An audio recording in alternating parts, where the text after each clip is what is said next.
학령 인구 감소에 따른 대학의 위기, 어제 오늘의 일이 아니죠. 게다가 수도권 쏠림 탓에 구조조정과 폐교의 위기까지 지방대학들로 집중되면서 지방 소멸을 부추기고 있습니다. 탈출구는 무엇일까요? 공유대학의 성공 조건을 모색하는 세 번째 기획 보도입니다. 우리 지역 안에서 경쟁력 있는 지방대학을 키워야 할 필요성을 짚어봅니다. 경남의 한 재수 전문 입시학원. 강의실 안에 마스크를 쓴 수험생들이 빼곡합니다. 대부분 지방대학에 이미 합격하고도 수도권 대학에 다시 진학하기 위해 공부하는 학생들입니다.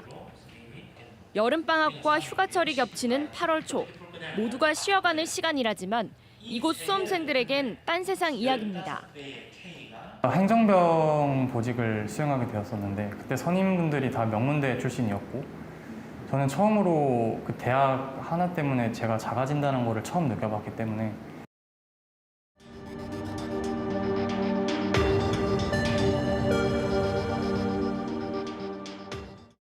지난해 지방 명문으로 꼽히는 거점 국립대학교에 입학한 김나경 씨.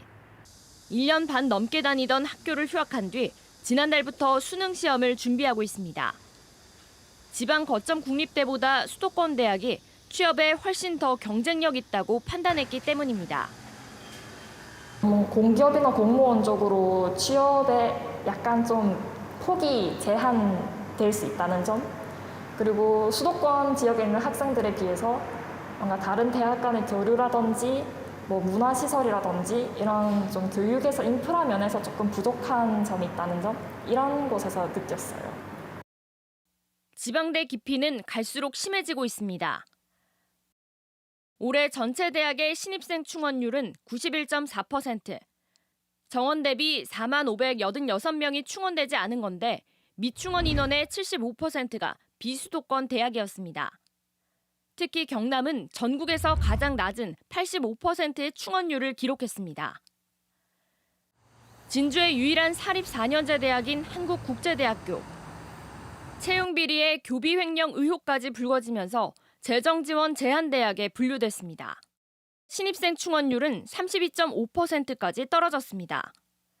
교직원들은 임금체불에 대한 불안을, 학생들은 갑작스런 폐과나 강의 부실 등의 학습권 침해를 우려합니다.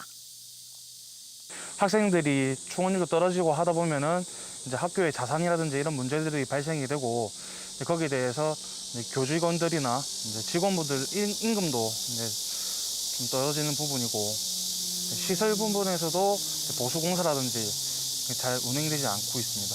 계속 지금 악순환이 반복되고 있습니다. 재정난과 교육의 질 저하라는 악순환, 위기에 놓인 특정 대학만의 일이 아닙니다. 2019년 기준 수도권 대학 학생 1인당 실험 실습비와 도서 구입비, 인건비 등의 교육 투자비는 1,785만 원.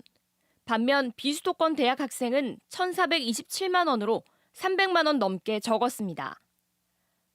등록금 수입은 점점 주는데 정부 재정 지원마저 수도권과 광역시 소재 대학들로 쏠립니다. 지방대 육성법의 시행에도 불구하고 지방대에 대한 제대로 된 재정 지원이 이루어졌다고 보기 어려웠던 것 같습니다. 지난해 8월 강제 폐교된 부산의 한 전문대학입니다. 한때 학생 700여 명이 오가던 캠퍼스 주변은 적막감만 감돕니다. 인적이 뚝 끊긴 학교 안은 폐허처럼 잡초만 무성하고 건물 곳곳은 굳게 잠겼습니다. 남은 교직원 40여 명은 하루아침에 직장을 잃고 실업자 신세가 됐습니다. 식사를 한다든지 배달을 한다든지 이렇게 이제 생활을 병행할 수밖에 없는 그런 입장. 그나마 이제 우리 대학이 있음으로 해가지고 인구 유입이 되고, 그죠? 인구 유입이 돼지고 동네가 활성화가 되는데 이게 됨으로 해가지고 이 동네의 인구도 많이 유출된 거고. 재학생을 상대로 영업하던 서점과 PC방, 음식점들도 줄줄이 문을 닫았습니다. 타격이 너무 크죠. 지금 상가들 거의 다 이제 폐점이 됐어요. 영업장이 살아있는 군데가 손으로 꼽을 정도로 몇 군데 안 돼요. 그래서 앞으로 더 심해질 것 같아요. 실제로 한국은행 강릉지역본부가 펴낸 보고서를 보면 전국의 대학 입학 정원이 8.3만 명 줄어든다고 가정했을 때 강릉 지역 소득은 약 220억 원, 취업자 수는 720명이 줄어들 것으로 추산됐습니다. 전북 남원에서는 지난 2018년 서남대 폐교로 인구수가 불과 2년 만에 2천여 명 넘게 줄었습니다. 대학의 위기가 지역 경제를 위축시키고 청년 인구 유출을 가속화해 지방 소멸로까지 이어지는 겁니다. 부실대학의 구조조정이 피할 수 없는 현실이라면 경쟁력 있는 지방대만이라도 살려서 지방 소멸을 막아야 한다는 지적이 나옵니다.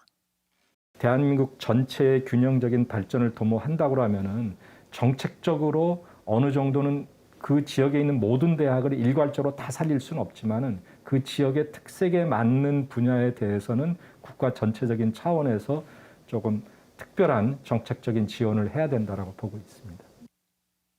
지난 2000년대 이후 폐교된 대학은 모두 18곳. 한 곳을 빼고는 모두 비수도권 대학들이었습니다.